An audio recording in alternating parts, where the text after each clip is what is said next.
the Unfiltered Human on the Fringe episode 55, The Weight of Guilt, Ancestral Guilt, National Guilt, Historical Atonement. Welcome back to the Unfiltered Human on the Fringe. Today we step into one of the heaviest corners of the collective shadow, guilt.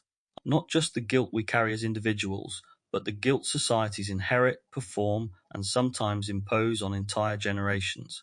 From ancestral wounds passed down through families, to nations haunted by the crimes of their past, to movements demanding endless apology and atonement, guilt has become more than an emotion.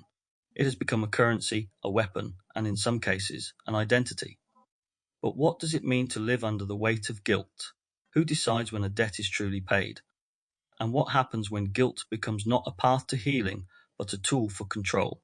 In this episode, we'll explore how guilt travels across time, how it becomes embedded in culture and politics, and how it distorts both our sense of justice and our capacity for growth. Along the way, I'll share reflections on how guilt shaped my own choices, and we'll dig into what psychology says about inherited blame and the human need for redemption. Because guilt can be a teacher, but when it becomes a system, it risks trapping us in cycles of apology without end. Let's begin. Ancestral shadows, guilt passed through bloodlines. Some inherit land, wealth, or stories of triumph. Others inherit silence, wounds, and shame. Guilt is not only what we feel for our own actions, it's often what we carry for those who came before us. The sins of parents, grandparents, and distant ancestors ripple through families in ways both visible and unseen. The inheritance we didn't choose. Ancestral guilt is rarely logical. It isn't about legal responsibility, but about emotional and cultural inheritance. It lingers in unspoken rules, family secrets, and the weight of what we don't talk about. Attributes of ancestral guilt: silence, wounds hidden but transmitted in tone, absence, or avoidance. Burden, feeling responsible for stories you didn't write. Shame, carrying the sense that something is wrong in the blood. Repetition, patterns of harm replaying across generations. Longing, the desire to repair, redeem, or break free. Themes, how guilt moves across generations. Inherited silence. Families often avoid speaking of past harm, yet the silence itself becomes its own transmission of guilt. Children sense what isn't said. Transgenerational trauma. Studies on Holocaust survivors and children of war reveal how trauma, and the guilt bound up in it, can echo in descendants through behavior, beliefs, and emotional patterns. Religious and cultural inheritance. Some traditions frame people as born guilty, original sin, karmic debt, or ancestral curses. Whether metaphorical or literal, these beliefs embed guilt into identity itself. Repair or rebellion. Some descendants feel compelled to make up for the past, while others rebel, refusing responsibility for the actions of those who came before. Personal reflection. I grew up without much language for ancestral guilt, but I felt the presence of inherited silence. On one side of my family, there were unspoken stories, hardships, failures, broken ties that never got discussed openly, but somehow lived in the atmosphere. I noticed patterns repeating, emotions being carried without explanation. As I got older, I began to reflect on how much of my own behavior wasn't entirely mine. Some of the guilt I felt, the weight of not being enough or failing the family, wasn't rooted in anything I had done. It was something I had absorbed, a kind of emotional echo from earlier generations.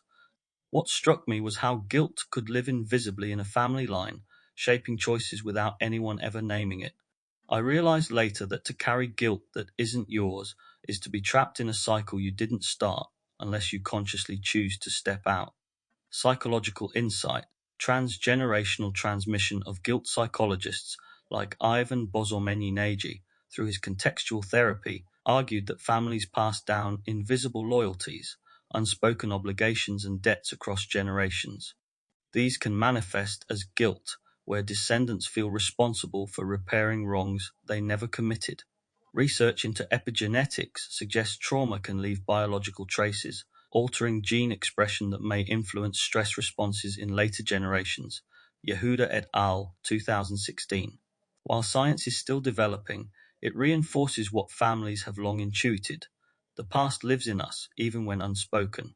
Family systems theory also shows how unresolved guilt can create roles: the scapegoat, the rescuer, the golden child, where individuals unconsciously try to redeem the family narrative. In my own experience, I can see how guilt shaped me into feeling overly responsible for others, even when it wasn't my burden. Naming this as inherited guilt was liberating. It allowed me to begin separating what was mine from what was passed down. Embodiment prompt or practice. Take 10 quiet minutes and reflect on your family line. Ask yourself, what silences exist in my family? What guilt might I be carrying that isn't mine? Am I trying to repair a story I didn't write? Write down one piece of guilt you suspect was inherited.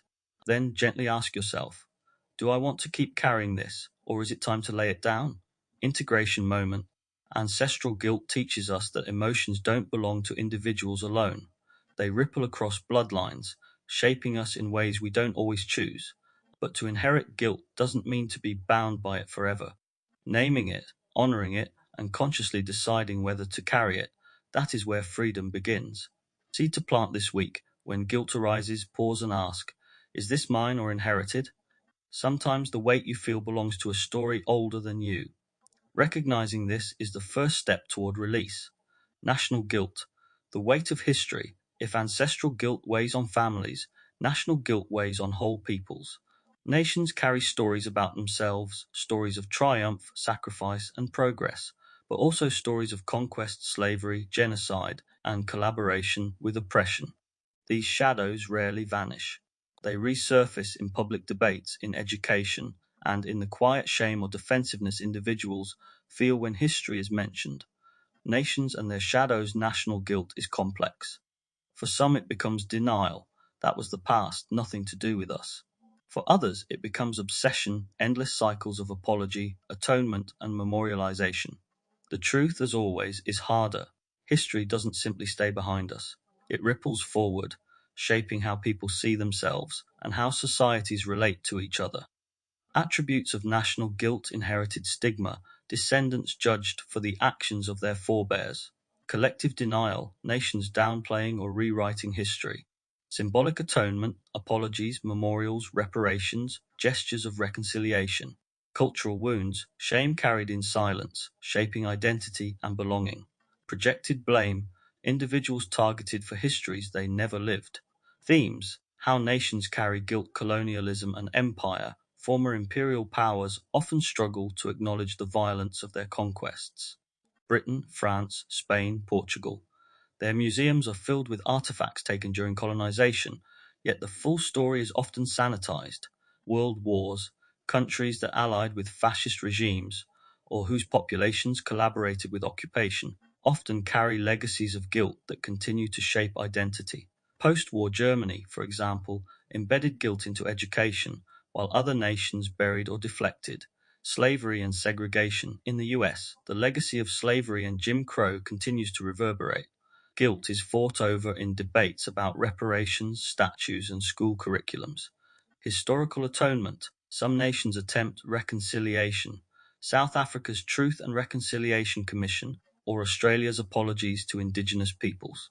These efforts reveal both the power of acknowledgement and the limits of symbolic gestures.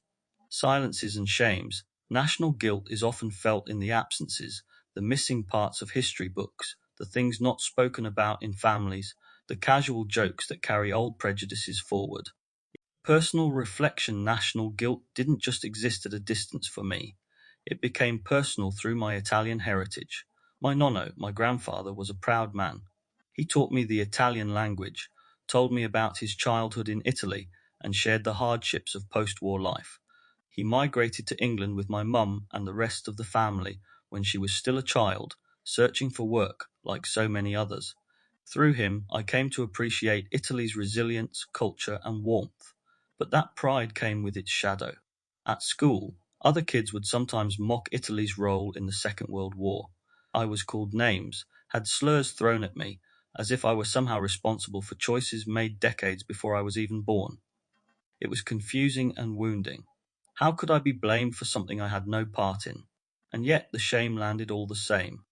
Looking back, I think that was the first time I understood what it meant to inherit projected guilt, to feel the sting of history pressed onto your skin by others.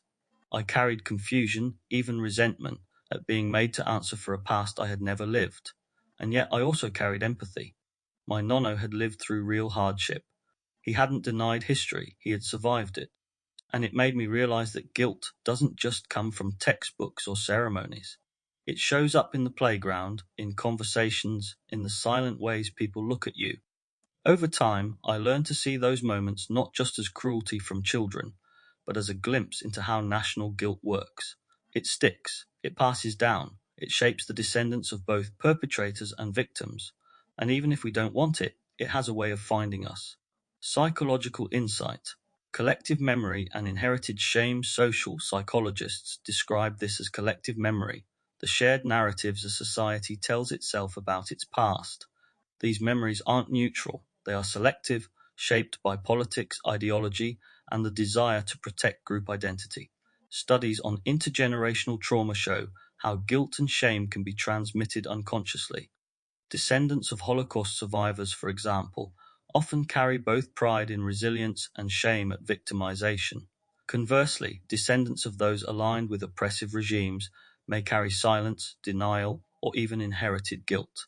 Philosopher Karl Jaspers, writing after World War II, distinguished between criminal guilt, what an individual does, political guilt, what a nation does, and metaphysical guilt, our shared responsibility as humans. His point was uncomfortable but necessary. Even when we are not personally responsible, we cannot escape the consequences of what has been done in our name. For me, that rang true in those childhood experiences. I wasn't guilty of Italy's wartime choices, but I still felt the sting of projected shame, the way history lingers in identity. It showed me that guilt is not only about what we do, it's also about what we inherit. Embodiment, prompt, or practice. Take a moment to reflect on your own heritage. Has history ever been projected onto you, pride or shame you didn't choose? When you think about your nation's past, what emotions arise? Pride, guilt, denial, grief. Write down one story about your heritage that shaped how you saw yourself, then ask, was this story fully mine, or was it given to me? Integration moment. National guilt teaches us that history doesn't end when the battles stop or the treaties are signed. It lives on in memory, in silence, in projection. The challenge isn't to drown in guilt, nor to deny it, but to acknowledge it and to ask how we carry it forward without letting it consume identity. Seed to plant this week. Notice when history shows up in conversation, in news, in school debates, in cultural pride or shame. Ask, am I reacting as myself or as an inheritor of something larger? Sometimes the first step to healing is to name what isn't yours to carry. Historical atonement, the burden of making amends.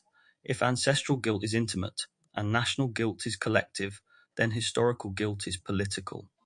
Nation institutions carry the burden of responding to injustices committed long before the present generation. But how do you atone for slavery centuries later?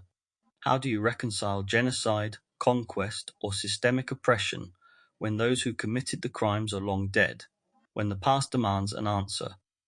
This is the paradox of historical guilt. We inherit wounds we did not cause, and yet we are asked to participate in their healing. For some, this feels like justice. For others, it feels like blame is misplaced. And in between lies the complicated truth. History leaves debts, and someone always pays them, even if indirectly. Attributes of historical atonement memory, past crimes preserved in monuments, museums, or silence. Responsibility, questions of who must repair what was broken. Symbolism, apologies, rituals, and ceremonies of acknowledgement. Resistance, denial, or anger at being asked to pay for the past. Reconciliation, the fragile attempt to build trust across inherited divides. Themes, the politics of repair slavery and reparations. The debate over reparations for slavery in the United States has persisted for decades, revealing the deep divide between those who see it as overdue justice and those who see it as unfair burdening of the present. Colonial atrocities, Belgium's contested memory of the Congo, or Britain's slow acknowledgement of abuses in Kenya during the Mau Mau uprising, show how colonial guilt continues to unsettle national identity. Truth and reconciliation, South Africa's commission after apartheid exemplifies both the hope and limit of collective confession. Truth was spoken, some healing occurred, but structural inequalities remained.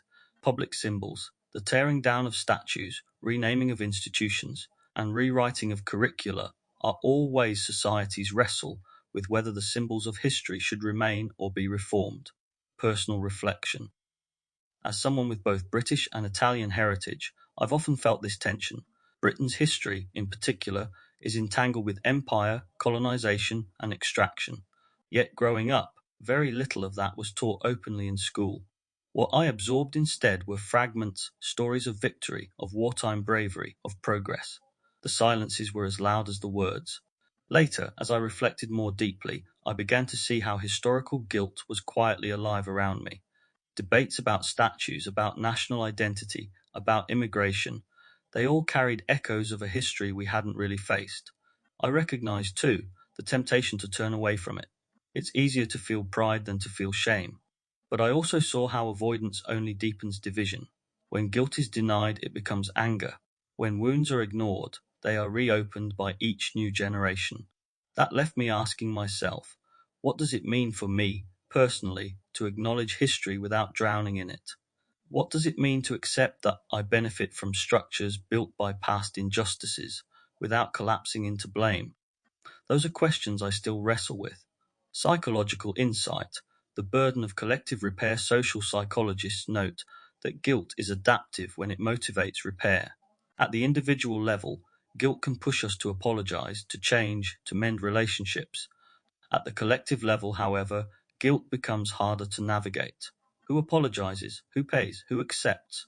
Research on collective guilt, Duce, Branscombe and Spears, 1998, shows that when people feel personally implicated in historical wrongdoing, they are more likely to support reparative action, but also more likely to experience defensiveness. If guilt feels imposed rather than chosen, it can backfire, hardening denial instead of softening it. Philosopher Hannah Arendt warned of collective guilt as a trap because guilt belongs to individuals, not whole peoples. Yet she also acknowledged that responsibility in a broader sense is inescapable. We live in the consequences of what came before us, whether we like it or not. For me, this made sense of my own ambivalence. I am not guilty of what my country did before I was born, but I am responsible for how I live in its shadow, whether I perpetuate its silences or whether I participate in its healing. Embodiment prompt or practice. This week, reflect on one historical injustice tied to your culture or nation. What have you been taught about it? What was left unsaid? Do you feel guilt, defensiveness, or distance? Write down one small way you might respond, not as an act of blame, but as an act of acknowledgement. Integration moment, historical guilt reminds us that the past is never past. It asks us to face uncomfortable truths, to wrestle with legacies we did not choose, and to find ways to acknowledge without collapsing into denial or shame. It is not about rewriting who we are, but about refusing to pretend we were born without context. Seed to plant this week when conversations about history come up. Resist the urge to defend or dismiss. Instead, try to listen. Sometimes the most powerful form of repair begins with hearing the pain that history still carries. Personal encounters with guilt. Collective guilt can sound abstract: nations, wars, policies, reparations. But it only becomes real when it touches personal life, when the shadow of history reaches into childhood or identity, when history touches the skin. For many of us, guilt is not something we feel directly for crimes we committed, but something projected onto us, inherited through surnames, accents, or the cultures we carry in our bodies. Attributes of projected guilt. Projection, blame assigned regardless of personal responsibility. Stigma, identity framed through stereotypes or mockery. Confusion, difficulty separating self from inherited history. Resentment, guilt turned into defensiveness or anger. Resilience, learning to reframe identity in the face of shame. Themes: when guilt becomes identity. Childhood encounters, schoolyard mockery often carries echoes of wars, migrations, or prejudices children themselves don't understand. Stereotyping across generations, being judged by the political or cultural choices of ancestors, whether national or familial.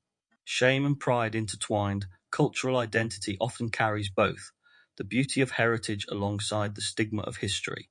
Personal reflection. For me, this first arrived through my Italian heritage. My Italian grandparents encouraged faith and tradition, and my nono, my grandfather, gave me language, stories of migration, and a sense of pride in his culture. Yet at school, the other side of it showed. Italy's position in the Second World War became a source of mockery. I remember racist slurs, jokes, and being made to feel like I was somehow guilty for decisions made decades before I was even born. I didn't have the words for it at the time, but it was my first experience of projected guilt, of carrying a shame that wasn't mine. That stayed with me. It made me self-conscious about identity, torn between pride in my heritage and the stigma others attached to it. As I grew older, I began to see the larger irony. The very culture that mocked me was itself entangled in histories of empire, colonization, and conflict. No one is untouched. Every nation carries shadows. With time, I came to see guilt as a mirror. Those who mocked were, in a sense, projecting their own discomfort with history onto me. It helped me reclaim some of that pride, to see that what I carried from my nonno, his language, his resilience, his stories, was not a burden, but a gift. Psychological insight, the projection of guilt psychology, offers language for where I lived. Scapegoating theory, Girard, 1986, describes how communities often project their anxieties onto individuals or groups, making them bear symbolic guilt for wider tensions. In this way, guilt becomes displaced, turned into stigma. Identity threat research, Steele, 1997, also shows how stereotypes affect self-perception.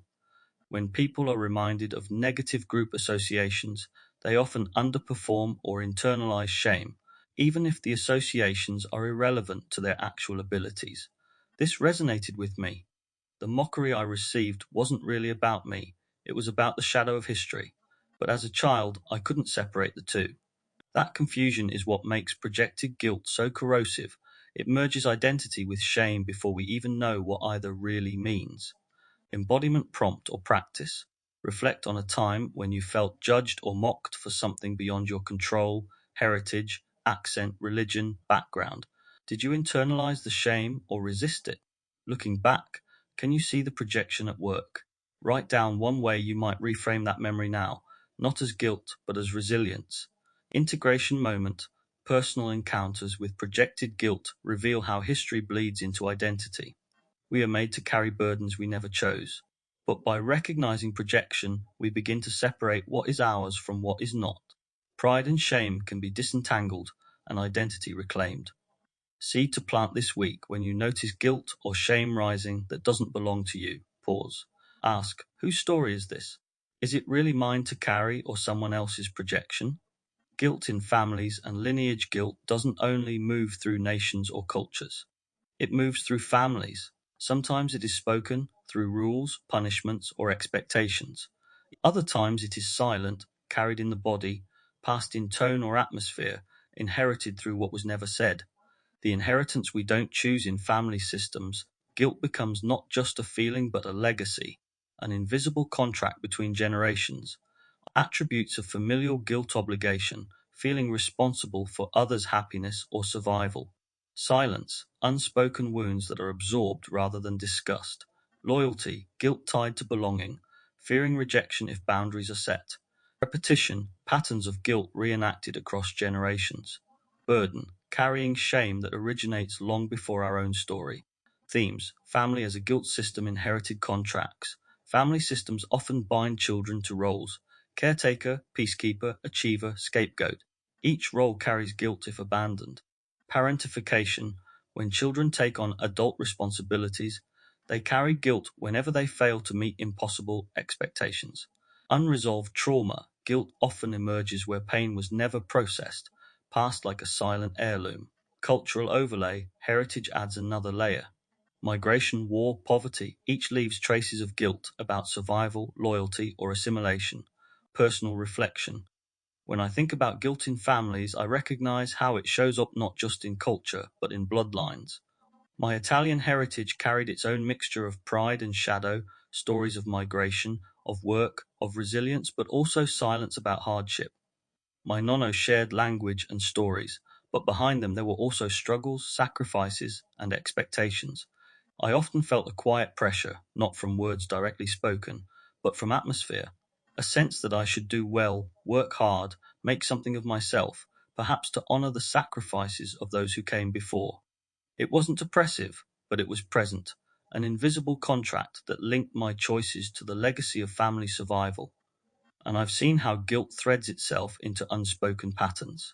Parents and grandparents carry wounds of their own, disappointments, secrets, even shames they never voice. Children absorb these as atmospheres, learning guilt not through direct accusation, but through the tension of what isn't said.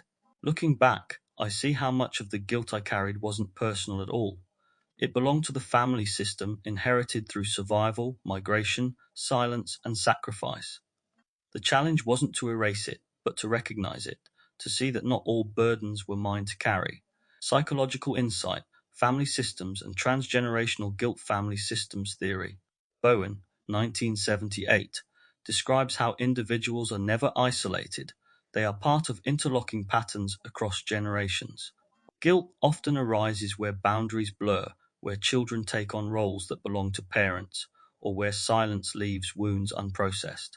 Psychoanalyst Ivan Bosomenyi expanded this into the concept of invisible loyalties, the unconscious contracts we hold with family members, often taking on guilt to preserve belonging or repay debts we never actually owed.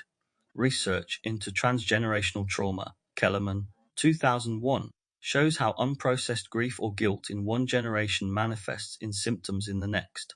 The child may feel responsible for what they never caused, carrying shame as a way of unconsciously staying loyal to the family's story. When I reflect on my own life, these ideas make sense. Much of the guilt I carried wasn't mine. It was inherited through family silence, through atmosphere, through loyalty to legacies I respected but didn't always understand. Recognizing this helped me begin to release guilt, not by rejecting my family, but by seeing clearly what belonged to them and what was mine to hold. Embodiment prompt or practice. Think of one area in your life where guilt shows up around family. Is it tied to loyalty, obligation, or unspoken contracts? Does it feel like yours or something inherited? Write a short letter to yourself beginning with, "This guilt began before me. I acknowledge it, but I don't have to carry it all."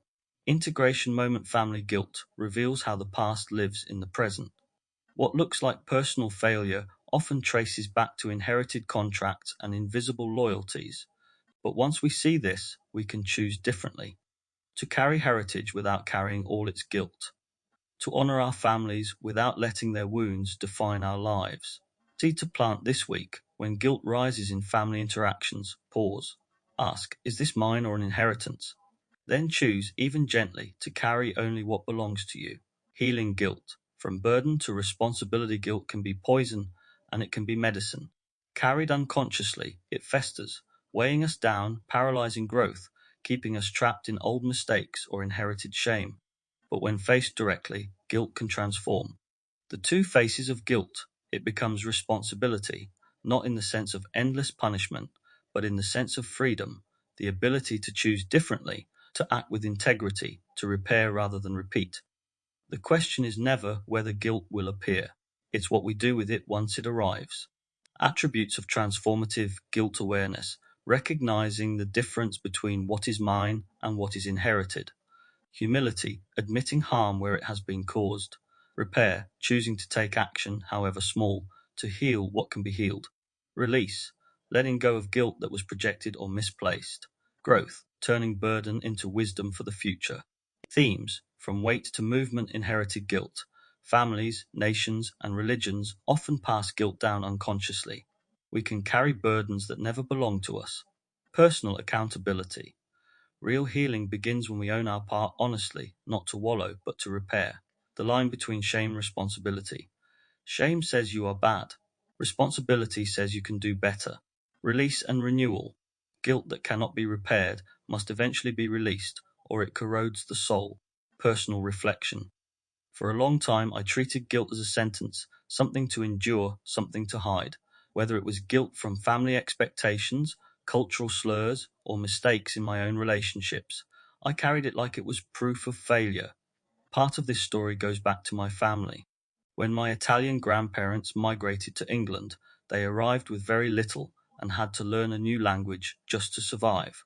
They often told me stories about those early years. Some were amusing, like the mix-ups when Italian collided with English, but there was also pain. People took advantage of them because they didn't yet understand the language, exploiting that vulnerability. They kept going, but it left scars, a quiet resilience built out of necessity. That legacy carried through to me. At school, I was sometimes mocked for being half Italian, as if I bore the weight of wartime history I had no part in. I can still remember racist slurs thrown my way, guilt and shame projected onto me for things I hadn't done. That was probably the first time I really felt the sting of inherited guilt. Looking back, I can see how easily those experiences planted insecurities. I internalized some of it, as though I was somehow responsible for history itself, or for my family's struggles. But as I grew older, I began to untangle it. Some guilt wasn't mine to carry. It had been passed down or projected, and seeing that allowed me to begin letting it go. For the guilt that was mine, the ways I hurt others, the times I avoided responsibility, I discovered something different. I learned that real freedom doesn't come from burying guilt or drowning in it. It comes from accountability, from apologizing where I could, changing behavior where I needed to, and accepting that sometimes repair isn't possible, only a different choice in the future. That shift changed everything. Guilt stopped being just a weight. The guilt became a teacher, painful, yes, but also shaping. It reminded me that being human isn't about perfection. It's about learning to face our shadows with honesty and to carry responsibility without being crushed by it. Psychological insight, guilt as signal, not sentence. Psychologists distinguish between shame and guilt. Shame corrodes identity. It says, I am bad. Guilt, when healthy, is different. It signals, I did something that caused harm. Brene Brown's research makes this distinction clear. Guilt can motivate empathy and repair, while shame often leads to hiding and disconnection. Neuroscience supports this too. Studies show that guilt activates brain regions associated with empathy and social awareness, particularly the anterior cingulate cortex. Shame, by contrast, tends to activate areas tied to self-defensiveness. In other words, guilt can orient us toward others. Shame isolates us from them. In family systems theory, therapists note how guilt often travels across generations, unspoken but deeply felt. Children can carry their parents' or grandparents' unresolved guilt, sometimes expressed through self-sabotage, anxiety, or hyper-responsibility. Healing often begins with recognizing, this is not mine to carry. When I reflect on my own journey, that resonates deeply. Some of the guilt I carried from my family's migration struggles, from the mocking of my heritage, was never mine. It belonged to others' projections, to systems, to history. Letting that go was liberating. And for the guilt that was mine, I found that facing it directly, without drowning in shame, allowed me to step into responsibility, not punishment but growth. Embodiment prompt or practice. Take a quiet moment and write down 2 columns. Guilt that is mine, actions, words, or choices where you know you caused harm. Guilt that is not mine, inherited, projected, or imposed by others. For the first, ask, what one step toward repair or responsibility can I take today? For the second, ask, whose burden is this really? Then imagine laying it down, even if only for a moment. Integration moment, healing guilt, isn't about erasing the past. It's about discerning what is ours and what isn't. It's about owning responsibility without collapsing into shame and letting go of burdens that were never ours to begin with. When we do this, guilt stops being a prison. It becomes a guide, one that points us toward empathy, repair, and freedom. Seed to plant this week: when guilt arises, pause and ask, is this mine or inherited? If it's yours, take one small step of repair. If it's not, practice laying it down. In both cases, remember, guilt is not a life sentence. It is an invitation to live differently. The weight carried, the weight released guilt, left unexamined, can become a stone we drag through life, heavy, exhausting, unspoken. But guilt, faced honestly, can also become a compass. It points us toward responsibility, toward empathy, toward freedom. We don't get to choose whether guilt appears, but we do get to choose how we carry it, as shame that corrodes or as responsibility that transforms. You've been listening to the Unfiltered Human on the Fringe. Until next time, stay human, stay awake, and remember, guilt is not the end of the story. It is a threshold, an opening to integrity, healing, and the possibility of living lighter than before. James Miller. If you found value in today's episode, you may also be interested in my broader project, The Inversiverse, a series exploring the hidden architecture of perception, identity, control, and consciousness. Across 20 episodes, The Inversiverse dissects indoctrination, language, media manipulation, dark psychology, belief systems, and the evolution of self in the digital age. You can find all episodes of The Inversiverse on Facebook, YouTube, Rumble, and Substack by searching this place called Earth. These ideas aren't shared to convince you, but to invite you to think, feel, and perceive more consciously in a world designed to keep you distracted. Overview of the Inversiverse, a journey through the mirrors of mind, culture, and control. Episodes 1 to 3 introduce foundational ideas around indoctrination, perception, and manipulation. Episode 4 explores how language, symbols, and cultural norms are used to shape thought. Episode 5 investigates control systems, media narratives, and the illusion of choice. Episodes 6 to 7 dives into collective belief structures and the psychology of mass behavior. Episode 8 focuses on marketing, control theory, game theory, and critical thinking. Episode 9 covers love relationships, human mating, gender dynamics, and red-blue pill ideologies.